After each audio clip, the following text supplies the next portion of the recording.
সবশেষ বিপিএল এর চেয়ে 2025-এর বিপিএল ভালো ছিল, দাবি বিসিবি সহসভাপতি ফারুক আহমেদের।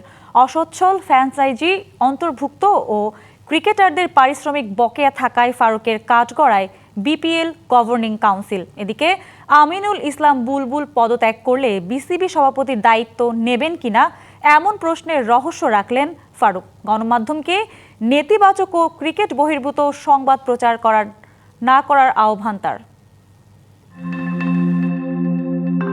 প্রত্যাশার পারদ চড়িয়ে বিপিএলকে বদলে দেওয়ার গল্প শোনায় বিসিবি, অথচ প্রতিবারই অদৃশ্য চোরাবালিতে আটকে যায় নেতিবাচক কর্মকাণ্ডে।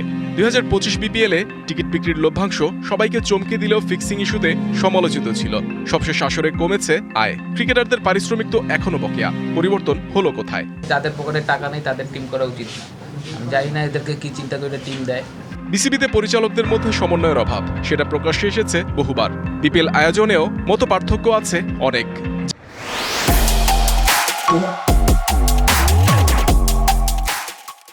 যেখানে 2025-এর বিপিএল ভালো ছিল সবশেষ বিপিএল এর তুলনায়, ব্যাখ্যা সহসভাপতি ফারুকের।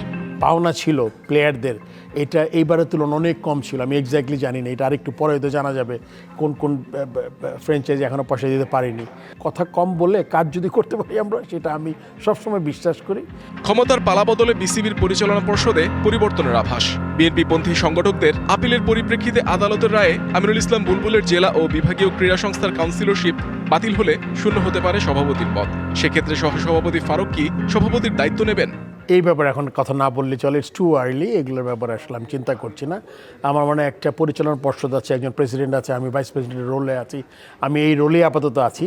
এখন শুনেন, প্রেসিডেন্টের তো একটা পজিশন, এই পজিশনে আপনি vice president position, director position, আপনি কিন্তু সবসময় যেই কাজটা আমরা করেছি, ক্রিকেটকে ভালোবাসি, অ্যান্ড এই জিনিসটা একদম অনারের একটা কাজ। বাংলাদেশ ক্রিকেটকে এগিয়ে নিতে গণমাধ্যমের ভূমিকা অনেক, মনে করেন ফারুক। ক্রিকেট বহির্ভূত সংবাদ প্রচার না করে গঠনমূলক সমালোচনার পক্ষে বিসিবি সহসভাপতি। সো আমরা চাবো যে সবাই মিলে যাতে বাংলাদেশ ক্রিকেটে এগিয়ে নিয়ে যায়।